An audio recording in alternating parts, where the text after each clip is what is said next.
నమస్తే welcome to స్వతంత్ర నేను నిత్య శ్రీనివాస్ బులెటిన్ ముందుగా హెడ్లైన్స్ చూద్దాం. ఏపీలో ఆడదాం ఆంధ్ర క్రీడా పోటీలు ప్రారంభం. దేశ చరిత్రలోనే మైలురాయిగా నిలుస్తుందన్న జగన్.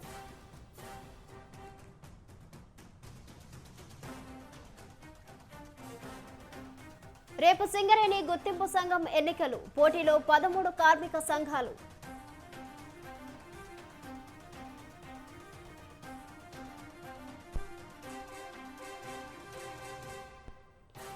షకీల్ కొడుకు కోసం గాలిస్తున్నామన్న డీసీపీ. కేసును తప్పుదోవ పట్టించే వారిపై చర్యలు తప్పవు అని హెచ్చరిక.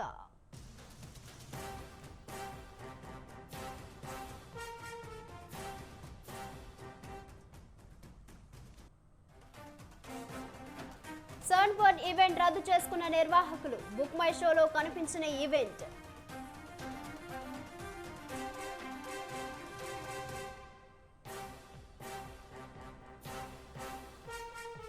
దేశంలో పెరుగుతున్న కరోనా కేసులు. కొత్తగా 628 మందికి పాజిటివ్.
బులెటిన్లో బ్రేకింగ్ న్యూస్ చూస్తున్నాం. ప్రజాభవన్ దగ్గర బారికేడ్లు ఢీకొట్టిన కేసులో బోధన్ మాజీ ఎమ్మెల్యే కొడుకు పరారీలో ఉన్నాడని డీసీపీ విజయ్ కుమార్ తెలిపారు.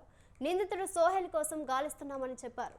గత రాత్రి పంజాగుట్ట పోలీస్ స్టేషన్ పరిధిలో న్యూ ఇయర్ వేడుకల సందర్భంగా ఏర్పాటు చేసిన చెక్ పోస్ట్ బారికేడ్లను బోధన్ మాజీ ఎమ్మెల్యే షకీల్ కొడుకు సోహెల్ కారుతో ఢీకొట్టారు. అతివేగంగా వచ్చి ఢీకొట్టడం వల్ల బారికేడ్లు చిందరవందరగా పడిపోయాయి. అనంతరం కారు నడిపిన సోహెల్ అక్కడి నుండి పరారు. వేరే వ్యక్తి కారు నడిపినప్పుడు కేసును తప్పుదోవ పట్టించే ప్రయత్నం చేశారని, దీనికి సహకరించిన వారిపై చర్యలు తీసుకుంటామని డీసీపీ విజయ్ కుమార్ చెప్పారు. ఇదిలా ఉంటే 2022లోనూ జూబ్లీహిల్స్ పోలీస్ స్టేషన్ పరిధిలో సోహెల్ మీద యాక్సిడెంట్ కేసు నమోదైంది. ఆ కేసు మీద కూడా రివ్యూ చేసి చర్యలు తీసుకుంటామన్నారు డీసీపీ విజయ్ కుమార్.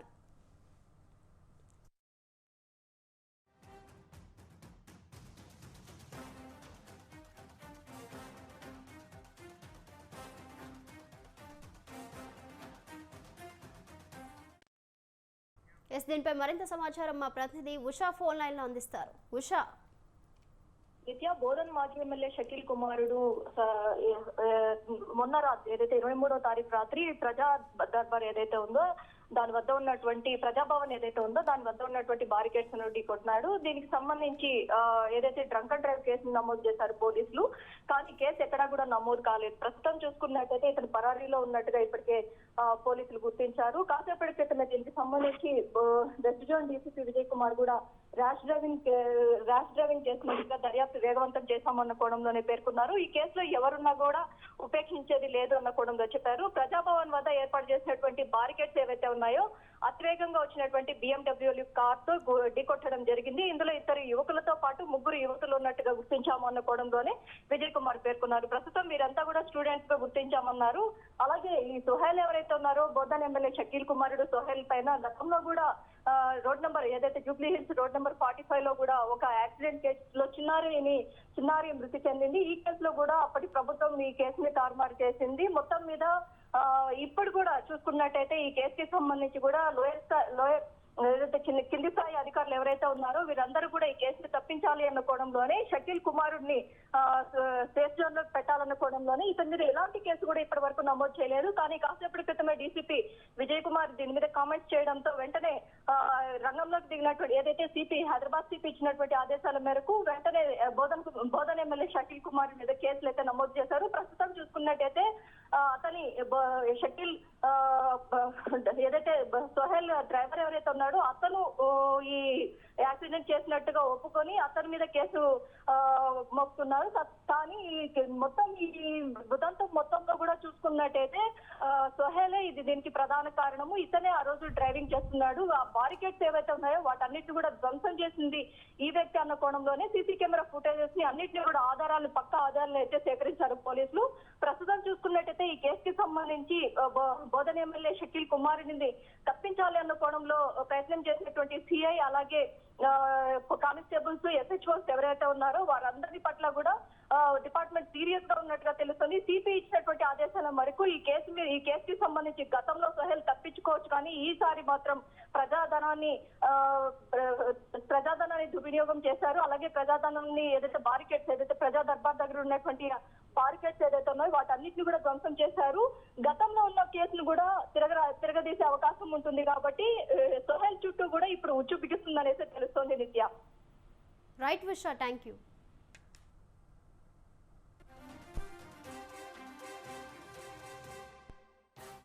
తర్వాత ఎవరైతే ఆ కారు నడిపిన వ్యక్తి ఉన్నాడో అతను అక్కడి నుంచి పారిపోవడం జరిగింది అనే ఒక విషయము ప్రాథమిక దర్యాప్తులో తెలిసింది. ఆ కారులో ఉన్న మిగతా ముగ్గురు కూడా వాళ్ళు స్టూడెంట్స్ ఉన్నారు. వాళ్ళు ఇన్వెస్టిగేషన్కి కోఆపరేషన్ చేస్తున్నారు.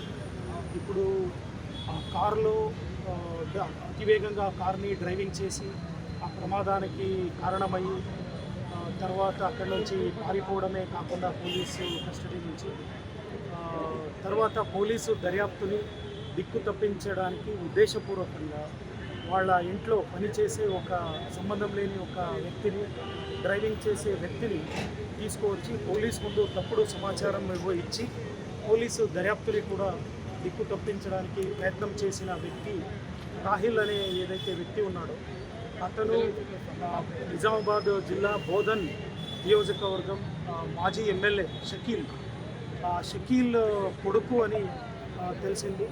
అతను యాక్సిడెంట్ అయినప్పటి నుంచి పరారీలో ఉన్నాడు. ఇప్పుడు అతని కోసము పోలీసు దర్యాప్తు అతన్ని పట్టుకోవడానికి కోసం పోలీసు దర్యాప్తు ఇప్పుడు కొనసాగుతూ ఉంది. సో ఇప్పుడు అతన్ని తప్పించడానికి ఎవరైతే సహకరించారో, అతను పారిపోవడానికి ఎవరైతే సహకరించారో, పోలీసు ఇన్వెస్టిగేషన్ని దిక్కు తప్పించడానికి ఎవరైతే ప్రయత్నం చేశారో వాళ్ళందరి డీటెయిల్స్ తీసుకుంటున్నాము. వాళ్ళందరిపైన చట్టపరంగా చర్యలు తీసుకుంటారు. గ్రామస్థాయి క్రీడాకారులను అంతర్జాతీయ స్థాయిలో తీర్చిదిద్దడమే తమ లక్ష్యమని సీఎం జగన్ అన్నారు. గుంటూరు జిల్లా నల్లపాడులో ఆడదామాంధ్ర క్రీడా పోటీలను ముఖ్యమంత్రి వైఎస్ జగన్ లాంఛనంగా ప్రారంభించారు. గ్రామ స్థాయిలో క్రీడలు ఎంతో అవసరమని సీఎం అన్నారు. గ్రామాల్లోని ఆణిముత్యాలను వెతికి దేశానికి అందిస్తామని చెప్పారు.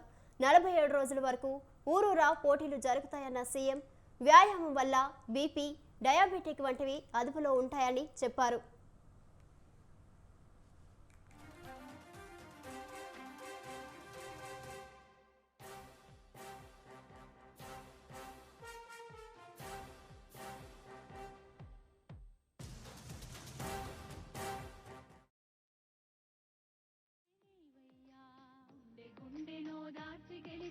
ముఖ్యమంత్రి నీవయ్యా,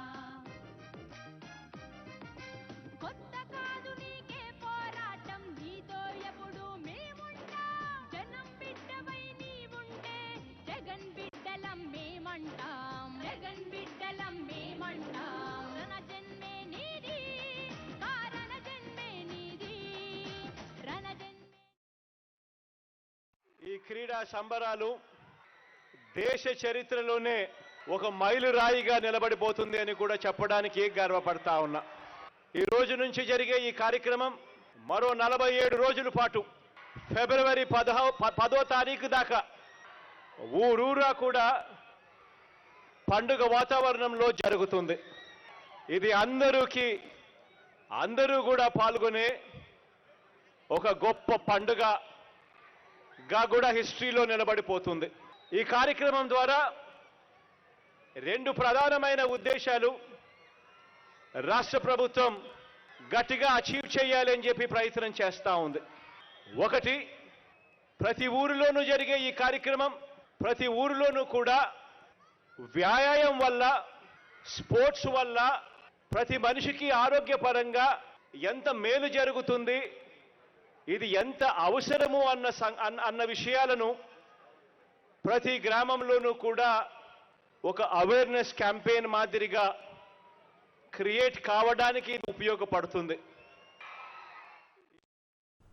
వైసీపీ పార్లమెంటరీ సభ్యుడు విజయసాయిరెడ్డి నెల్లూరు పర్యటన నిమిత్తం రేణిగుంట విమానాశ్రయం చేరుకున్నారు. హైదరాబాద్ నుండి ఇండిగో విమానంలో రేణిగుంట విమానాశ్రయం చేరుకున్న ఆయనకు శ్రీకాళహస్తి ఎమ్మెల్యే మధుసూదనారెడ్డి, తిరుపతి ఎంపీ గురుమూర్తి, ఎమ్మెల్సీ సిపాయి సుబ్రహ్మణ్యం స్వాగతం పలికారు. అనంతరం రోడ్డు మార్గాన నెల్లూరుకు పయనమయ్యారు.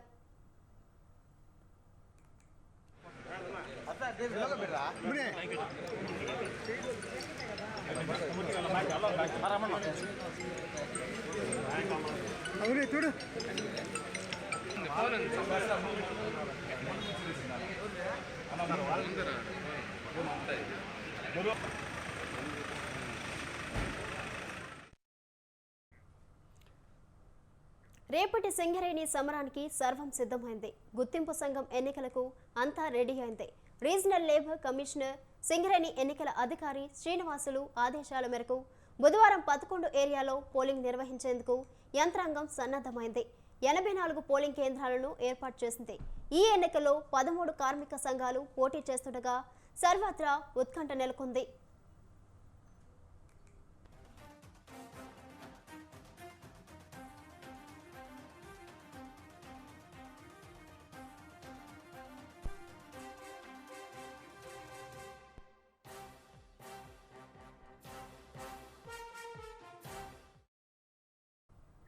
సోమవారం సాయంత్రం ప్రచారం ముగియగా రేపు బ్యాలెట్ పద్ధతిలో ఎలక్షన్లు నిర్వహిస్తున్నారు.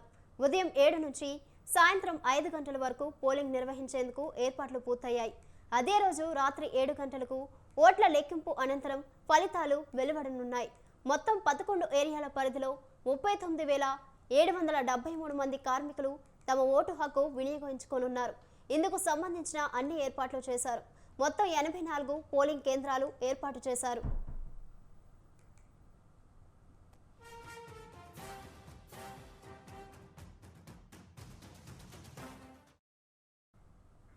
అక్టోబర్ 30న పోలింగ్ నిర్వహించాల్సి ఉండగా అసెంబ్లీ ఎలక్షన్ రావడం, ప్రభుత్వం ఎన్నికల నిర్వహణలో నో చెప్పడం ప్రక్రియ నిలిచిపోయింది.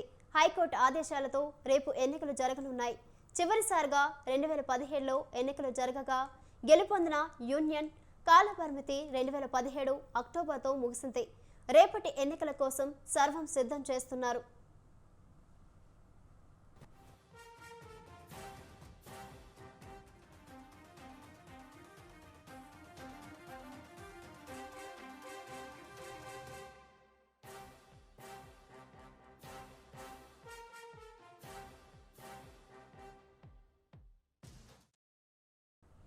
బొగ్గుబావిలో ఎన్నికల సమరానికి అంతా సిద్ధమైంది. ఈ నెల 27న జరగనున్న సింగరేణి గుర్తింపు సంఘం ఎన్నికల్లో గెలుపు కోసం అధికార విపక్షాలు వేటికవే ఇప్పటి వరకు తమ వంతుగా చివరి ప్రయత్నాలు చేశాయి. మరి అన్ని పార్టీలకు ప్రతిష్టాత్మకంగా మారిన ఈ ఎన్నికల్లో విజయం సాధించేదెవరు అన్న దానిపైనే ఇప్పుడు ఉత్కంఠ నెలకొంది.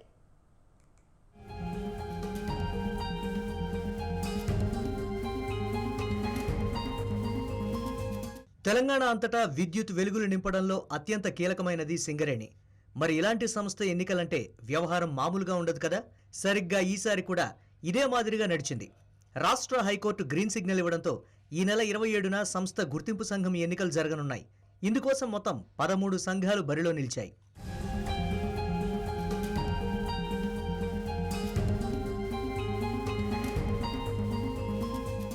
ఆరు జిల్లాల పరిధిలో విస్తరించిన సింగరేణిలో మొత్తం 39,748 మంది ఓటర్లున్నారు. దీంతో ఈ ఎన్నికలను అత్యంత ప్రతిష్టాత్మకంగా తీసుకున్నాయి అన్ని పార్టీలు.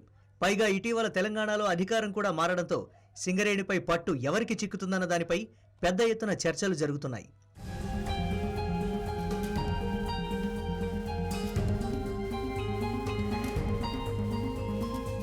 ఇప్పటికే అన్ని సంఘాలు పోటాపోటీగా ప్రచారం నిర్వహించాయి. అయితే ఇప్పటి వరకు గుర్తింపు సంఘంగా ప్రాతినిధ్యం వహించిన టీబీజీకేఎస్ అగ్రనేతల రాజీనామాలతో చతికిలబడింది. దీంతో పోటీ ప్రధానంగా ఏఐటియుసి, ఐఎన్టీయూసీ యూనియన్ల మధ్య కొనసాగుతుందన్న వాదన బలంగా వినిపిస్తోంది.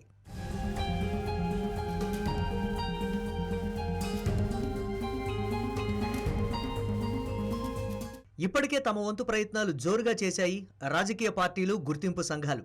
ఎక్కడికక్కడ మైన్ల వద్ద గేట్ మీటింగులతో హోరెత్తించారు నేతలు. ఏఐటియుసి తరపున కొత్తగూడెం ఎమ్మెల్యే కూనమనేని సాంబశివరావు, ఐఎన్టీయూసీ తరపున కాంగ్రెస్ పార్టీ ఎమ్మెల్యేలు గనులపై మీటింగులు ఏర్పాటు చేయడంతో పాటు బహిరంగ సభలు పెట్టి తమ యూనియన్లను గెలిపించాలని కోరారు.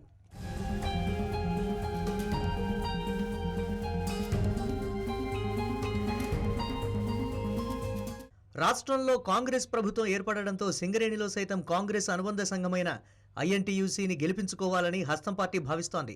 దీంతో సింగరేణి ప్రాంతాల్లోని బెల్లంపల్లి ఎమ్మెల్యే గడ్డం వినోద్, చెన్నూరు ఎమ్మెల్యే వివేక్ వెంకటస్వామి, మంచిర్యాల ఎమ్మెల్యే ప్రేమ్ సాగర్ రావులు ప్రచారం ముమ్మరం చేశారు.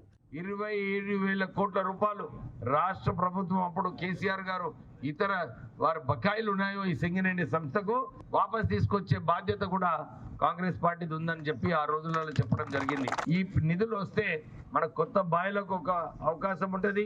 మనకు కార్మికుల వెల్ఫేర్ స్కీమ్స్ ఏదైతే ఉన్నాయో దీన్ని కూడా ఇంప్లిమెంట్ చేయడానికి ఒక అవకాశం ఉంటుంది. వేరే యూనియన్స్ అందరూ ఇప్పటిదాకా ఎన్ని మాటలు మాట్లాడి మీకు మబ్బులో పెట్టిరో, మేము మబ్బులో పెట్టడానికి రాలే, మీకు సేవ చేయడానికి తప్ప వేరే ఉద్దేశం మాకేం లేదు. దయచేసి మాకు ఓటిచ్చి గెలిపియండి. మీ ఉన్న సమస్యలన్నీ దూరం చేసే బాధ్యత నా కింద భుజస్తంభాల మీద తీసుకొని నేను అమలు చేస్తాను మీకు మాటిస్తూ. ప్రచార పర్వం పూర్తి కావడంతో ఆఖరి ప్రయత్నాల్లో ఉన్నాయి రాజకీయ పార్టీలు, గుర్తింపు సంఘాలు. వాస్తవానికి గత ఏడాదిన్నర కాలంగా ఈ ఎన్నికలు వాయిదా పడుతూ వస్తున్నాయి. దీంతో ఎలక్షన్ల కోసం న్యాయ పోరాటాన్ని కొనసాగించాయి కార్మిక సంఘాలు. ఎట్టకేలకు కోర్టు ఆదేశాలతో ఎన్నికలకు సర్వం సిద్ధమైంది. సింగరేణిలో ఇప్పటివరకు 6 సార్లు గుర్తింపు కార్మిక సంఘం ఎన్నికలు జరిగాయి. వీటిలో సిపిఐ అనుబంధ కార్మిక సంఘం ఏఐటియుసి 3 సార్లు, కాంగ్రెస్ అనుబంధ సంఘం ఐఎన్టీయూసీ ఓసారి, బీఆర్ఎస్ అనుబంధ తెలంగాణ బొగ్గుగని కార్మిక సంఘం 2 సార్లు విజయం సాధించాయి. ప్రస్తుత ఎన్నికల్లో 13 కార్మిక సంఘాలు గుర్తింపు హోదా కోసం పోటీ పడుతున్నాయి.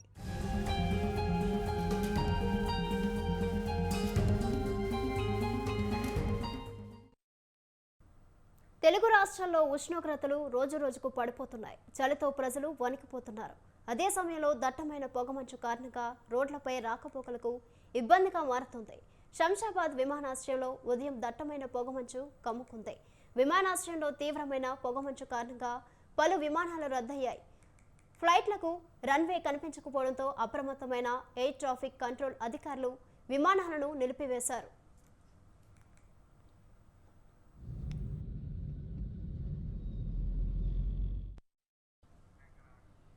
శంషాబాద్ విమానాశ్రయానికి రావాల్సిన పలు విమానాలను బెంగళూరు, విజయవాడ, ముంబై విమానాశ్రయాలకు దారి మళ్లించారు. పొగమంచు కారణంగా రన్వే పూర్తి పొగమంచుతో ఉండడంతో శంషాబాద్ ఎయిర్పోర్ట్కి రావాల్సిన 14 ఇండిగో విమానాలు దారి మళ్లించారు. అంతర్జాతీయ విమానాలు, 30 డొమెస్టిక్ విమానాలను ఎయిర్పోర్ట్ అథారిటీ అధికారులు రద్దు చేశారు.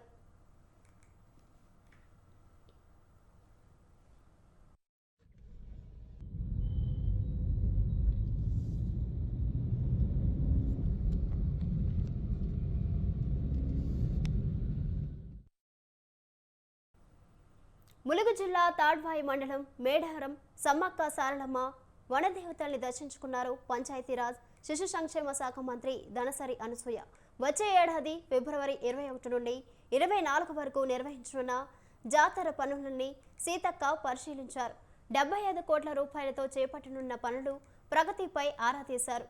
అమ్మవార్ల జాతరకు విచ్చేసే భక్తులకు ఎలాంటి అసౌకర్యాలు కలగకుండా తగిన చర్యలు చేపట్టాలని ఆదేశాలిచ్చారు. అనంతరం ఏటూరు నాగారం మండల కేంద్రం, మంగపేట మండలం, కమలాపురంలో జరిగిన రోడ్డు ప్రమాదాల్లో మృతి చెందిన మృతుల కుటుంబాలను పరామర్శించారు మంత్రి.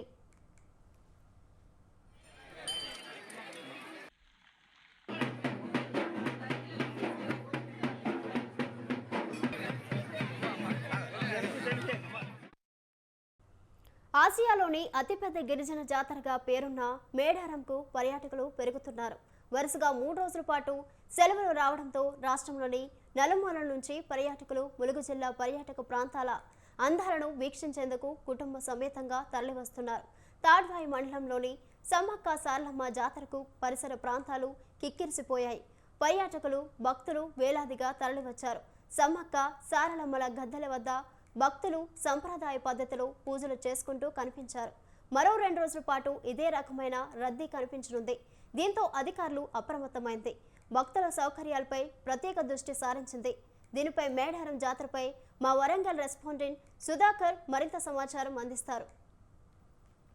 ఆసియా ఖండంలోనే అతిపెద్ద గిరిజన మేళ కుంభమేళ జాతర మరికొద్ది రోజుల్లో ప్రారంభం కానుంది. ఈ యొక్క జాతరకు తండోపతండాలుగా తరలి రావడం జరుగుతుంది. వారాంతరం సెలవులు కాబట్టి ఈ గత 3 రోజుల నుంచి కూడా ఈ యొక్క జాతరకు ప్రతిరోజు నిత్యం వేలాది మందిగా భక్తులు రావడం జరుగుతుంది. దీనికి సంబంధించి కొంతమంది భక్తులు రావడం జరిగింది. వారిని అడిగి మరింత సమాచారం తెలుసుకున్నాం. సార్ చెప్పండి సార్, ఎక్కడి నుంచి వస్తున్నారు? మేము హన్మకొండ నుంచి వచ్చాము. మేము దాదాపు ప్రతిసారి కూడా మేము వస్తాము. మా ఇంట్లో ఏది అంటే మేము కోరుకున్నది మంచిగా అవుతుంది కాబట్టి ఏం చేస్తుంటాం, ఇక్కడికి వచ్చి మొక్కులు తీసుకోవడం జరుగుతున్నది. అట్లానే మేము కూడా మేమే కాకుండా మా బంధువులు మిత్రులందరూ కూడా రావడం జరుగుతుంది. ఎందుకంటే ఫిబ్రవరి లోపల మనకు ఇది ఉన్నది కానీ అప్పుడు చాలా రష్ అవుతుందని అదే ఉద్దేశంతో ఇప్పుడు మేము వచ్చి మొక్కులు చెల్లించుకోవడం జరిగింది.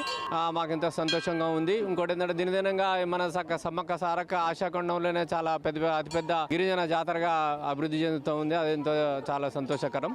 చెప్పండి మేడం, మీరు ఒక జాతరకు వస్తున్నారు. ఈ జాతరకి ఇక్కడ కావాల్సిన మీకు సరైన అంటే ఏర్పాట్లు కానీ రవాణా సౌకర్యం కానీ కరెక్ట్ ఉందా అండి? ఇక్కడ అన్ని సరిగ్గా ఉన్నాయండి. మేము హైదరాబాద్ నుంచి వచ్చాము. మా పాపకి చాలా సంవత్సరాల తర్వాత పాప జన్మించింది కాబట్టి అమ్మవారికి మొక్కు తీర్చుకోవడానికి ఇక్కడికి వచ్చామండి. చాలా 15 సంవత్సరాల తర్వాత మా పాపకి అమ్మవారి దయ వల్ల, చల్లని తల్లి దయ వల్ల పాప కలిగింది. ఆ తల్లి మొక్కు నిలువెత్తు బంగారం ఇవ్వడానికని వచ్చాము. మేము అమ్మవారి చల్లని చూపు అందరి ప్రజలందరి పైన ఉండాలని కోరుకుంటున్నామండి. చెప్పండి మేడం, మరి మీరు ఎక్కడి నుంచి వచ్చారు? మీకు ఎలా ఉంది జాతర కావడం? మీ ఫీలింగ్ ఎట్లా ఉంది? ఇప్పటివరకు ఎన్నిసార్లు వచ్చారు? నేను చాలా సంవత్సరాల నుండి వస్తున్నానండి. చాలా సంతోషంగా ఉంది. ఇక్కడ ప్రతి సంవత్సరం ప్రతి జాతరకు వచ్చి మొక్కులు తీర్చుకుంటూ ఉంటాము. అమ్మవారు చాలా నేటు. అమ్మ దయ వల్ల అందరం చల్లగా ఉండాలని, అందరూ సుఖంగా ఉండాలని కోరుకుంటున్నాను. సార్, మొత్తం ఇక్కడ వరంగల్ ఉమ్మడి జిల్లానే కాకుండా ఇతర రాష్ట్రాల నుంచి కూడా వస్తున్నారు. ఈ యొక్క దీనికి సంబంధించి గత 3-4 రాష్ట్రాల నుంచి కూడా రావడం జరుగుతుంది. ఇటు తెలంగాణ, ఆంధ్రప్రదేశ్, ఛత్తీస్గఢ్ లేకపోతే బీహార్ రాష్ట్రాల నుంచి కూడా రావడం జరుగుతుంది. ఇదే కాకుండా మరికొంతమంది భక్తులు వీరు కూడా మాట్లాడే ప్రయత్నం చేద్దాం. చెప్పండి అమ్మా, ఎక్కడి నుంచి వచ్చారు? మాది నల్గొండ జిల్లా సూర్యాపేట దగ్గర నూతనకల్లో. ఎప్పుడు రాలేదు, ఇప్పుడే వచ్చినాము. ఇది చూస్తున్నాం జాతర. ఎట్లా ఉంది ఫస్ట్ టైం మీ ఫీలింగ్? ఇప్పుడు జాతర అప్పుడు ఎక్కువ జనం ఉంటారు, ఇప్పుడు ఖాళీగా ఉంటారు అనుకున్నాం. కానీ ఈ రోజు చాలా మందిని చూసేసరికి నిజంగా జాతర రోజు ఉన్నట్టుగానే ఉన్నది. ఇంత జనం ఉంటారని మేము ఎక్స్పెక్ట్ చేయలేదు. తక్కువ ఉంటారు అనుకొని చూడాలని ఆలోచనతో ఇక్కడికి వచ్చాము. భద్రాచలం వెళ్ళి భద్రాచలం నుంచి ఇక్కడికి. సరే, మరికొంతమంది భక్తులున్నారు, వీళ్ళని కూడా మాట్లాడే ప్రయత్నం చేద్దాం. సార్ చెప్పండి సార్, ఎక్కడి నుంచి వచ్చారు? మీకు రావడానికి కానీ ఇక్కడ సౌకర్యాలు కానీ ఇక్కడ వచ్చినందుకు మీకు ట్రాన్స్పోర్టేషన్ కానీ ఉండడానికి కానీ ఎలా ఉన్నాయి ఇక్కడ? మేము ఫస్ట్ టైం ఇక్కడ రావడం, నల్గొండకి వెళ్ళి వచ్చినాం. అంటే ఆ వసతులు అంటే ఇప్పుడు డెవలప్ అవుతున్నాయి. ఇంకా కూడా డెవలప్మెంట్స్ ఇంకా జరగాలని మేము కోరుకుంటున్నాం. బాగున్నాయి. ఫస్ట్ టైం రావడం అనుభూతి మంచిగా ఉంది. చెప్పండి సార్, ఎక్కడి నుంచి వచ్చారు మీరు? వరంగల్ జిల్లా మహబూబాబాద్ డిస్ట్రిక్ట్ తొర్రూరు నుండి వచ్చామండి. ఇక్కడ డెవలప్మెంట్స్ అన్నీ బాగానే ఉన్నాయి కానీ రోడ్లు మాత్రం బాగాలేవండి. ఇంకా వచ్చే జనాలకి కావాల్సిన వాటరే కానీ షెల్టర్సే కానీ చక్కగా అవి ఏవీ లేవు. అవి గవర్నమెంట్ వాళ్ళు చేస్తే బాగుంటుందని మేము కోరుకుంటున్నాం. అదే మెయిన్ సీతక్క చూసుకోవాలని మరీ కోరుకుంటున్నాం. మరికొంతమంది భక్తులు కూడా ఉన్నారు, వారికి సంబంధించి ఎందుకంటే ఇక్కడ మొక్కుల రూపకంగా బెల్లంతో అంటే బంగారంతో పాటు కొలిసి ఒక మొక్కులు తీర్చుకోవడం జరుగుతుంది. ఇప్పుడు మనతో పాటు ఇక్కడ ఉన్నారు. చెప్పండి, మీరు బంగారం తీసుకొని వచ్చారు, మీరు ఏం మొక్కున్నారు? ఎగ్జామ్స్ పాస్ కావాలని. ఏది 10th సక్సెస్ఫుల్ అయింది, అందుకే వచ్చా. చెప్పండి అమ్మా. చాలా పవిత్రమైంది. మేము చాలా 30-40 ఏళ్ళ నుంచి వస్తున్నాము. ఈ తల్లి ఏదనుకుంటే అది మాకు నెరవేరుస్తుంది. ఏ కోరిక కావాలనుకున్నా అది నెరవేరుస్తాం. ఇదే మాకు ప్రత్యేకత. ఇది ఇక్కడ ఉండే భక్తులు చెప్పేది మొత్తం మీద చూస్తే. ఎందుకంటే గత కొద్ది రోజుల నుంచి కూడా ఈ యొక్క జాతరకు రావడం జరుగుతుంది. మరి ఒక 50 రోజులు మాత్రమే జాతరకు టైం ఉంది. ఈ జాతరకు సంబంధించి ఫిబ్రవరి నెలలో చూస్తే, ఫిబ్రవరి తర్వాత మార్చి నెలలో ఎగ్జామ్స్ ఉండడం వల్ల ఇప్పుడు బంధువులు అంటే వారాంతరం సెలవు రావడంతో పాటు ఈ యొక్క జాతరకు వచ్చి వారి యొక్క పిల్ల పాపలు అందరూ ఆయురారోగ్యంగా ఉండాలని చెప్పేసి సమ్మక్క తల్లికి బంగారం అంటే చాలా ఇష్టం. బంగారం అంటే బెల్లం రూపంలో వారి యొక్క మొక్కులు తీర్చుకోవడం జరుగుతుంది. మేడారం నుండి కెమెరా పర్సన్ రాహుల్తో సుధాకర్, స్వతంత్ర టీవీ. ఇవి బులెటిన్ డీటెయిల్స్. కీప్ వాచింగ్ స్వతంత్ర.